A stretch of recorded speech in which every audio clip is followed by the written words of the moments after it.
पीले दांत वाली बहू। रंजना कभी ब्रश नहीं करती थी। उसे कितनी बार उसके माँ बाप ने डांटा, लेकिन उसका कोई असर उस पर होता ही नहीं था, जिस कारण से उसके दांत पीले पीले हो जाते हैं। शादी के बाद। अरे बहू, वैसे तो तुझ में कोई कमी नहीं है, पर तेरे दांत इतने पीले कैसे हैं बेटा? कैसे मतलब? कोई सर्जरी थोड़ी ना कराई है। वो तो क्या नाम, मैं ब्रश नहीं करती थी तो पीले हो गए। अब क्या करूं? आप कहे तो लाल करवा लूं या फिर काले? यार ये क्या है, क्यों माँ से लड़ रही हो? लड़ रही हूँ? अरे मैं लड़ रही हूँ या ये बोल रही है कि दांत पीले हैं, पीले। अरे तपस्या थोड़ी ना की है इन्हें पीले करने के लिए। बकायदा ब्रश नहीं किया है 20 साल तक, तब जाकर। छी, कैसी बात कर रही हो? ये उस वक्त तो पीले नहीं थे जब हम लोग तुम्हें देखने आए थे। अरे तब साफ करवा लिया होगा डेंटिस्ट के पास जाकर। अब देखो कैसे पीले पीले लग रहे हैं। रंजना सास की तरफ गुस्से से देखती है।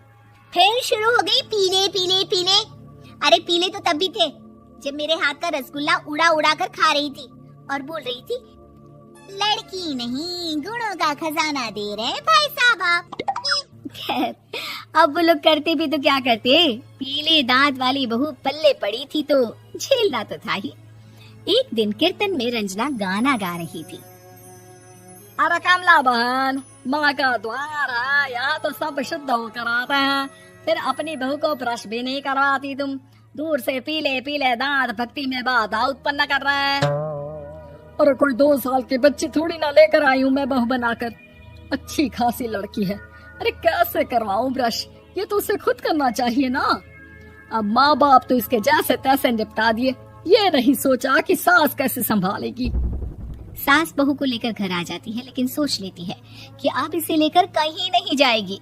अगले रोज बहू कहती है, अरे क्या हो गया, मंदिर नहीं जाना क्या? कीर्तन का वक्त हो रहा है। मेरी मधुर वाणी से कान्हा जी जागते हैं और सोते हैं। आप तो जानती है ना उनकी भक्ति में कितना मन लगता है मेरा।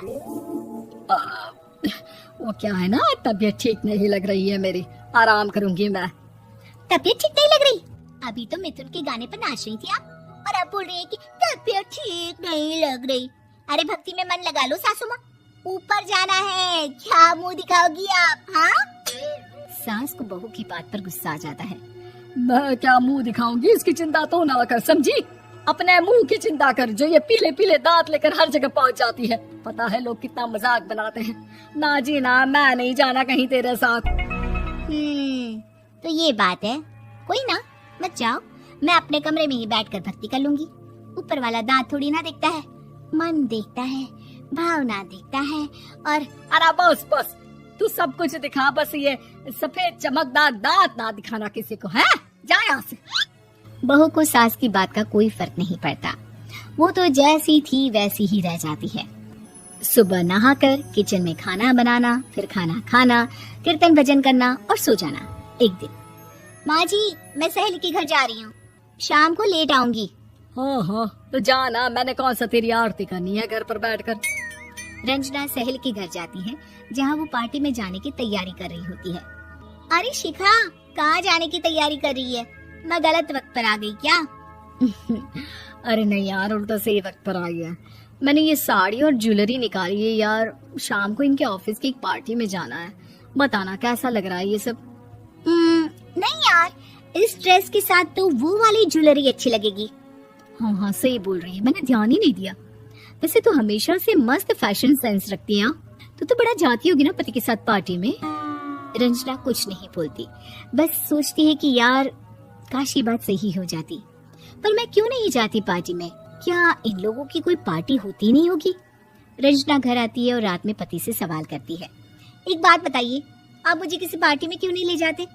क्या आपके यहाँ ऑफिस में पार्टी नहीं होती?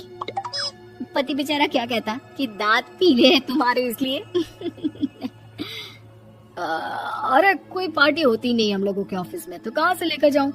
और मार्केट, मॉल, कहीं वीकेंड घूमना, कहीं तो। अरे यार सारे हफ्ते में एक छुट्टी मिलती है, तो सोचता हूँ कि आराम ही कर लूं। क्यों? रंजना मन मार के रह जाती है। पहले कभी सास के साथ मंदिर जाया करती थी, लेकिन वो भी सास ने ले जाना बंद कर दिया।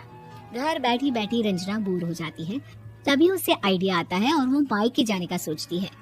सासू माँ, 2 दिनों के लिए मम्मी के घर जा रही हूँ। अच्छा अच्छा ठीक है, आराम से जा। और हाँ, माँ से कुछ अच्छी आदत सीख कर आना कि कैसे शरीर के हर भाग की तरह दांतों की सफाई भी जरूरी होती है, समझी? शुरू हो गई ना आप। वो लोग आपकी तरह नहीं है कि छोटी छोटी बात का बतंगड़ बना दे। उन लोगों के लिए मैं मायने रखती हूँ, ना कि मेरे पीले पीले दांत।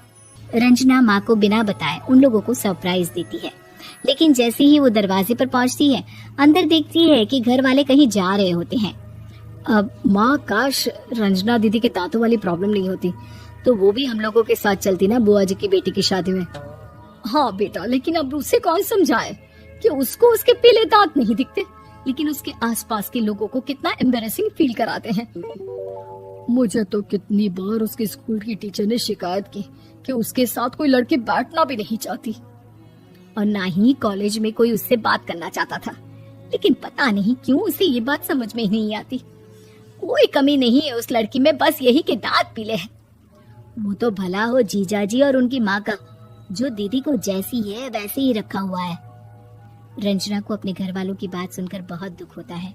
वो सोचती है कि वो क्या करे, लेकिन फिर वो सीधा डेंटिस्ट के पास जाती है, अपने दांत चमकाती है और कसम खाती है कि वो रोज ब्रश करेगी। अरे क्या हो गया, तुम तो 2 दिनों के लिए गई थी ना, पर कोई ना, अच्छा है, चलो आ गई तो। रंजना सास के सामने आकर खड़ी हो जाती है और पूरी स्माइल करती है, उसके चमकदार दांतों को दिखाती हुई। हैं? चले मंदिर। माँ, मुझे माफ कर दीजिए, मैंने आप लोगों को बहुत एम्बैरेसिंग फील करवाया। मैं आज से रोज ब्रश करूंगी।